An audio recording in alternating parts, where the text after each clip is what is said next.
नमस्कार दोस्तों, कैसे हो? उम्मीद है कि ठीक होंगे, ज़बरदस्त होंगे। तो आज हम पढ़ेंगे NCERT geography 6 class lesson number या चैप्टर नंबर फर्स्ट सौरमंडल पृथ्वी के कुछ इंपॉर्टेंट क्वेश्चनों के बारे में देखेंगे। हम जो 20 से 25 या 30 जो भी क्वेश्चन हैं उनके बारे में हम यहाँ पर डिटेल से पढ़ने वाले हैं। इससे पहले मैं चैप्टर कंप्लीट करा चुका हूँ, आपको 4 चैप्टर कंप्लीट करवा दिए, ठीक है। और इसके अलावा 7th क्लास ज्योग्राफी के पूरे 9 के 9 चैप्टर आपको डिटेल से कंप्लीट कराए हैं। 10-15 मिनट की वीडियो नहीं है, पूरी आधा पौने घंटे की वीडियो। हर वीडियो में छोटी छोटी बातें बताई गई हैं, ठीक है। अब टाइम बर्बाद नहीं करेंगे, हम जो इम्पोर्टेंट क्वेश्चन है फर्स्ट चैप्टर ज्योग्राफी 6 क्लास के उसके बारे में थोड़ा डिस्कस कर लेते हैं, ठीक है। ये क्वेश्चन बड़े इंपॉर्टेंट है, ये मेरे द्वारा बनाए गए हुए हैं, ये किसी कॉपी से नहीं लिए, ना ही किसी किताब से लिए हैं, ना कोई गाइड से लिए हैं, ठीक है। तो शुरू करते हैं हम। सबसे पहला क्वेश्चन है हमारा, किस ग्रह को पृथ्वी की जुड़वा ग्रह के नाम से जाना था? किस ग्रह को पृथ्वी का जुड़वा ग्रह मानते हैं या फिर पृथ्वी की बहन मानते हैं? ठीक है, बृहस्पति, शनि, शुक्र, मंगल, इनमें से आपको बताना है। इसमें से उत्तर होगा आपका शुक्र। तो शुक्र को हम पृथ्वी का जुड़वा ग्रह मानते हैं। दूसरे नंबर क्वेश्चन है, सूर्य से तीसरा सबसे नज़दीक ग्रह कौन सा है? सूर्य से तीसरा मतलब सूर्य से दूरी के अनुसार हम बात कर रहे हैं हम कि तीसरा नंबर का ग्रह कौन सा है, उसके बारे में हम बात करने वाले हैं। देखो, ए है शुक्र, बी है पृथ्वी, सी है बुध और डी है मंगल। इनमें से आपको बताना है। उससे पहले मैं बता देता हूँ, वो है पृथ्वी। कौन सा है? पृथ्वी। तीसरे नंबर का क्यों है पृथ्वी, इसके बारे में बता देता हूँ। यहाँ पर सूर्य है, उसके बाद में बुध है, फिर शुक्र है, फिर पृथ्वी है, फिर मंगल है, फिर बृहस्पति है, फिर 6 नंबर पे शनि है, ठीक है, और 7 नंबर पे यूरेनस है, और 8 नंबर पर नेपच्यून है, ठीक है। तो आपको बताना तीसरे नंबर पे सूर्य से दूरी के अनुसार पहला नंबर, 2 नंबर, तीसरा नंबर। तो तीसरे नंबर पर कौन सा होगा? पृथ्वी, ठीक है। तो आपका ये उत्तर हो गया। अब देखते हैं हम तीसरे नंबर का क्वेश्चन। तीसरे नंबर का क्वेश्चन है, सभी ग्रह सूर्य के चारों ओर किस प्रकार के पथ पर चक्कर लगाते हैं? जो सारे ग्रह हैं वे सूर्य के किस प्रकार के पथ पर चक्कर लगाते हैं? पहला है वृत्तीय, वृत्तीय मतलब बिल्कुल गोल, ठीक है। उसके बाद है आयताकार, आयताकार का मतलब इस तरीके से आयत की तरह। उसके बाद में दीर्घ वृत्ताकार, तो दीर्घ वृत्ताकार होता है इस तरीके से, देखो ये यहाँ पर सूर्य है, इस तरीके का दीर्घ वृत्ताकार हो गया। उसके बाद में है एक लाइन में डी, तो आपको इसमें से बताना है। तो इसका उत्तर होगा सी, दीर्घ वृत्ताकार। क्यों? क्योंकि यहाँ पर दूरी कम है सूरज से और यहाँ पर ज़्यादा है। तो इस तरीके का वृत्ताकार तो है, लेकिन दीर्घ वृत्ताकार में चक्कर लगाते हैं सारे ग्रह सूर्य के, ठीक है। उसके बाद में अगला क्वेश्चन देख लेते हैं हम। 4 नंबर का क्वेश्चन है, ध्रुव तारे से किस दिशा का ज्ञान होता है? ध्रुव तारे से हमें कौन सी दिशा के बारे में पता चलता है, कौन सी दिशा का ज्ञान होता है? ए है दक्षिण, बी है उत्तर, सी है पूरब और डी है पश्चिम। तो आपको बताना है, फटाफट बताओ। इसका उत्तर होगा बी, ध्रुव तारे से हमें उत्तर दिशा का ज्ञान होता है। तो किस तरीके से होता है इसके बारे में देख लेते हैं हम पहले बात करते हैं सप्तऋषि की। 1 2 3 4 5 6 7, ये 7 ग्रह, 7 तारे हो गए। क्या हो गए? 7 तारे। यहाँ पर कोई इंसान है, इस तरीके से यहाँ पर कोई इंसान है, ठीक है, वो यहाँ से देख रहा है। तो इन 3 तारों के बीच से देखोगे तो आपको यहाँ पर एक चमकता हुआ तारा दिखेगा, उसे हम कहते हैं ध्रुव तारा। क्या बोलते हैं? ध्रुव तारा, ठीक है। तो ये हमें उत्तर दिशा का ज्ञात करवाता है, उत्तर दिशा का ज्ञान करवाता है। कौन सी दिशा का ज्ञान करवाता है? उत्तर दिशा का। और इन 7 तारों को कहते हैं हम सप्तऋषि तारे। तो जब मैंने चैप्टर करवाया था तो इनको डिटेल से पढ़ाया था, आप चैप्टर देखोगे तो बिल्कुल समझ में आ जाएगा, एक भी क्वेश्चन गलत नहीं होगा, ठीक है। आगे देखो, 5 नंबर का क्वेश्चन है, क्षुद्र ग्रह किन कक्षाओं के बीच पाए जाते हैं? तो जो क्षुद्र ग्रह हैं वो किसकी कक्षाओं के बीच पाए जाते हैं? ऑप्शन ए है शनि है बृहस्पति, बी है मंगल बृहस्पति, सी है पृथ्वी है मंगल और डी है बुध व शुक्र। इनके बारे में आपको बताना है। चलो मैं बता देता हूँ, इसका उत्तर है बी। क्या है? बी, मंगल एवं बृहस्पति। इसके बारे में डिटेल से देख लेते हैं। ये सूरज है, इसके चक्कर लगा रहे हैं सारे ग्रह। यहाँ पर ये हमारा पृथ्वी मंगल है, ये मंगल है और ये हमारा बृहस्पति है, ठीक है। ये चक्कर लगा रहे हैं, ये मंगल हुआ, कौन सा हुआ? मंगल। ये हुआ बृहस्पति, ठीक है। इनके बीच में एक इस तरीके की पट्टी है और उसमें इस तरीके के असंख्य छोटे छोटे धूल के कण हैं, छोटे छोटे उपग्रह हैं या ग्रह हैं, वो सारे के सारे इनके दोनों के बीच में चक्कर लगाते हैं, इन दोनों के बीच में रहते हैं। वो पट्टी पूरी चक्कर लगाती रहती है, तो इसको हम कहते हैं क्षुद्र ग्रह। और ये किन के बीच में? मंगल व बृहस्पति के बीच में। तो ये क्षुद्र ग्रह कहाँ से आए हैं?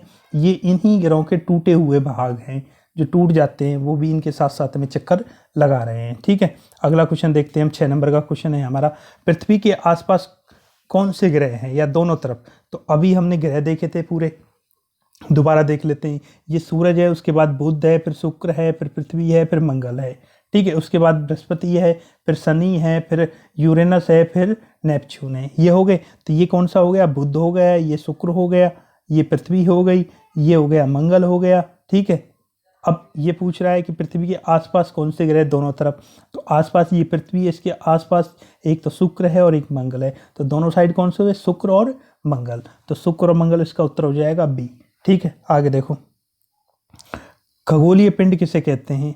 अगला है खगोलीय पिंड किसे कहते हैं। तो आपको बताना है कि खगोलीय पिंड किसे कहते हैं। देखो ऑप्शन है हमारा ए सूर्य को, बी चंद्रमा एवं पृथ्वी को, सी है मंगल एवं क्षुद्र ग्रह को, डी है सभी को जो भी चमकते हैं। तो अब खगोलीय पिंड के बारे में आ जाते हैं। तो इसका उत्तर होगा डी, जो भी चमकते हैं वो सभी को, मंगल हो, चंद्रमा हो, सूर्य हो, सबको, कि जो भी जितने भी ग्रह हैं, उपग्रह हैं, नक्षत्र हैं, जो भी चीज़ें जो भी चमकती है उन सबको हम क्या कहते हैं, खगोलीय पिंड कहते हैं। तो सभी को कहते हैं जो भी चमकते हैं। आगे देखो, चंद्रमा किसकी रोशनी में चमकता है। जो चंद्रमा है वो किसकी रोशनी में चमकता है, इसके बारे में आपको बताना है। अपनी खुद की रोशनी में, पृथ्वी की रोशनी में, मंगल की रोशनी में, सूर्य की रोशनी में। तो आपको इसका उत्तर देना है, फटाफट दो, सोच लिया। चलो आप देखो, इसका उत्तर होगा डी, क्या होगा, सूरज की रोशनी से। मैंने जब बताया था कि सौर मंडल में सूर्य ऊर्जा का या फिर रोशनी का या फिर प्रकाश का एकमात्र स्रोत है वो है सिर्फ सूर्य।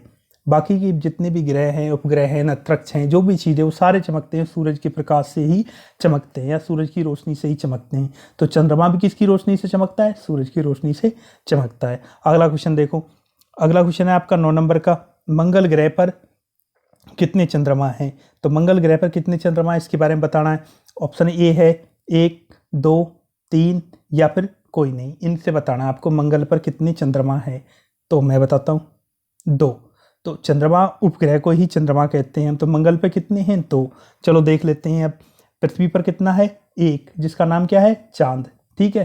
पृथ्वी का उपग्रह या चंद्रमा कितना है, 1, जिसका नाम क्या है, चांद। अब देख लेते हैं हम कुछ उपग्रहों के बारे में। सबसे पहले शनि के बारे में देखते हैं, फिर बृहस्पति के बारे में देखते हैं, ठीक है। देखो बृहस्पति के कितने, शनि के देखते हैं। एनसीईआरटी क्या बोलती है, एनसीईआरटी बोलती है इसके 53+ उपग्रह हैं या चांद हैं। वैसे ही बृहस्पति के भी 53+ है। ये कौन बोल रहा है, एनसीईआरटी। जबकि अभी लेटेस्ट न्यूज के अनुसार इसके हैं, शनि के हैं 79, कितने हैं, 79, और बृहस्पति के कितने हैं, 82। ये है उपग्रह, क्या है, उपग्रह। तो आपको हालांकि कभी पूछा नहीं जाएगा, लेकिन इतना ध्यान रखना है कि एनसीईआरटी बोलती है दोनों के 53 से ज़्यादा हैं, और जो हमारी न्यूज़ है उसके अनुसार बोलते हैं बृहस्पति के सबसे ज़्यादा 82 है, शनि के 79 है, ठीक है। अगला क्वेश्चन देखो, जब उल्कापिंड टूटते हैं तो कौन से मंडल में आकर जलने लग जाते हैं। जब उल्कापिंड होते हैं वो टूटते हैं तो कौन से मंडल में आके जलते हैं, इसके बारे में आपको बताना है। देखो ऑप्शन ए के क्षोभ मंडल में, बी है समताप मंडल में, सी है मध्य मंडल में, और डी है ब्रह्मंडल में। तो फटाफट बताओ। देखो उसका उत्तर होगा सी, मध्य मंडल में। देखो मध्य मंडल की जो ऊंचाई है वो कितनी है, 50 से 80 किलोमीटर। कितनी है, 50 से 80 किलोमीटर। ये मध्य मंडल की ऊंचाई है। जब आकाश से कोई या फिर अंतरिक्ष से कोई ग्रह या उपग्रह का कोई भाग टूट जाता है, कोई उल्कापिंड गिरता है, जब भी कोई गिरता है उल्कापिंड, तो वो मध्य मंडल में आता है 50 से 80 किलोमीटर पृथ्वी से दूर। जब पृथ्वी की तरफ बढ़ता है तब इस मंडल में आकर, मध्य मंडल में आकर वो जलने लग जाता है, और हमें लगता है जैसे कोई तारा टूट रहा है। देखो तारा टूट रहा है तो जलने के कारण हमें दिखता है। जब कभी कभी ऐसी सिचुएशन होती है वो जल नहीं पाता और पृथ्वी पर आ भी सकता है। तो ऐसा एक बार हुआ, एक झील बनी थी जिसका नाम है लोनार झील। क्या झील नाम है, लोनार झील। ये कहाँ पर है, महाराष्ट्र में। कहाँ पर है, महाराष्ट्र में। तो जब ये उल्कापिंड गिरा तो यहाँ पर बहुत बड़ा गड्ढा हो गया, और गड्ढा इतना बड़ा हो गया कि वो झील नुमा बन गया, और उसमें बाद में पानी बनने के कारण वो झील बन गई। तो कोई पूछे कि लोनार झील किससे निर्मित है, तो लोनार झील उल्कापिंड टूटने से बनी है, उल्कापिंड टूटने या गिरने से ही बनी हुई है, ठीक है। आगे देखो, सौरमंडल का मुखिया कौन है, 11 नंबर का क्वेश्चन है। तो इसके बारे में सब जानते होंगे, सूर्य, पृथ्वी, मंगल, बृहस्पति। तो सौरमंडल का मुखिया है सूर्य। मैंने बता दिया था कि पूरे हमारे सौरमंडल का जो मुखिया है वो सूर्य है, और इसी से सारे ग्रहों को ऊर्जा या रोशनी या जो भी चीज़ है सब इसी से सूर्य से ही प्राप्त होती है। अगला क्वेश्चन देख लेते हैं, 12 नंबर का क्वेश्चन है हमारा, सूर्य से पृथ्वी की दूरी कितनी है? सूरज से पृथ्वी की दूरी कितनी है? सबसे पहला ऑप्शन है 20 करोड़ किलोमीटर, दूसरा 15 करोड़ किलोमीटर, और तीसरा है 6 लाख करोड़ किलोमीटर, और डी है 50 करोड़ किलोमीटर। तो सूरज से पृथ्वी की दूरी कितनी है? तो इसका उत्तर होगा बी। क्या होगा? बी। तो बी में क्या है? 15 करोड़ किलोमीटर। तो सूरज से पृथ्वी की दूरी कितनी है? 15 करोड़ किलोमीटर। अब है हमारा 13 नंबर का क्वेश्चन, बुध को सूर्य की परिक्रमा में कितना समय लगता है? जो बुध है वो सूरज की परिक्रमा में उसे कितना समय लगता है उसके बारे में बताओ। एक है हमारा 356 दिन, बी है 387, और डी है 255, सॉरी सी है 255, और डी है 88 दिन। तो इसके उत्तर है, बताओ फटाफट। तो इसका उत्तर है हमारा डी, 88 दिन। तो जो बुध को सूरज की परिक्रमा में कितने दिन लगते हैं? 88। ठीक है, मैंने बताया था ये सबसे पहले सूर्य है, उसके बाद में बुध है। तो बुध है, ठीक है, उसके बाद में क्या है हमारा? शुक्र है, फिर है पृथ्वी है। ठीक है, तो इसको सबसे पहले बुध सबसे नज़दीक है, इसको सबसे कम समय लगता है सूरज की परिक्रमा में। कितना समय लगता है? 88 डेज। ठीक है, तो बुध को सूर्य की परिक्रमा में कितना समय लगेगा? 88 दिन। ठीक है, अगला देखो क्वेश्चन 14 नंबर का, आकार में पृथ्वी कौन से नंबर का है? आकार का मतलब है उसका एरिया, या कितना बड़ा है। तो आकार में जो पृथ्वी है कौन से नंबर का ग्रह है? Second number, fifth number, fourth number, third number. तो आपको बताना है, फटाफट बताओ। इसका उत्तर होगा बी, फिफ्थ नंबर। तो आकार में कौन से नंबर का है? 5वें नंबर का। आगे देखो 15 नंबर के क्वेश्चन पर आ जाते, कौन सा एक ग्रह नहीं है? तो कौन सा एक ग्रह नहीं है? तो आपको बताना है मंगल, बृहस्पति, प्लूटो, यूरेनस, इनमें से कौन सा एक ग्रह नहीं है? जल्दी बताओ। इसका उत्तर होगा सी। क्या होगा? प्लूटो एक ग्रह नहीं है। तो प्लूटो क्या है? प्लूटो एक बौना ग्रह है। क्या है? बौना ग्रह। क्यों है? पहले तो ये ग्रह था, अब ग्रह क्यों नहीं है? देखो, इस तरीके से सूर्य है हमारा, बाकी के सारे ग्रह चक्कर लगा रहे हैं। ठीक है, तो यहाँ पर ये चक्कर लगा रहे हैं, तो यहाँ पर ये चक्कर लगा रहा था प्लूटो। कौन सा लगा रहा था? प्लूटो लगा रहा है। और ये नेपच्यून है, यहाँ पर नेपच्यून। तो ये नेपच्यून की कक्षा में प्रवेश कर रहा था, नेपच्यून की कक्षा को काट रहा था। अपनी कक्षा में, कक्षा होती है जहाँ पर ये ग्रह घूमते हैं उनकी जगह, तो जिसके कारण ये दूसरे की कक्षा को काट रहा है, नेपच्यून की कक्षा को, इसलिए इसको ग्रह की श्रेणी से निकाल दिया है। ठीक है, आगे देखो, सौरमंडल का अद्भुत ग्रह कौन सा है? तो सौरमंडल का अद्भुत ग्रह, ये बिल्कुल लाइन ऐसे की ऐसी मिलेगी जब एनसीईआरटी की किताब पढ़ोगे 6th क्लास की, चैप्टर फर्स्ट, या फिर मेरा वीडियो देखोगे, उसमें मैंने सारी बुक्स की बिल्कुल पीडीएफ के साथ में या इस तरीके से पढ़ाया है कि आपको लाइन टू लाइन मिले। तो उसमें सीधा लिखा हुआ है सौरमंडल का अद्भुत ग्रह कौन सा है? मंगल, पृथ्वी, बुध, चंद्रमा। तो इसका उत्तर होगा पृथ्वी। तो पृथ्वी क्या है? सौरमंडल का अद्भुत ग्रह। क्यों है?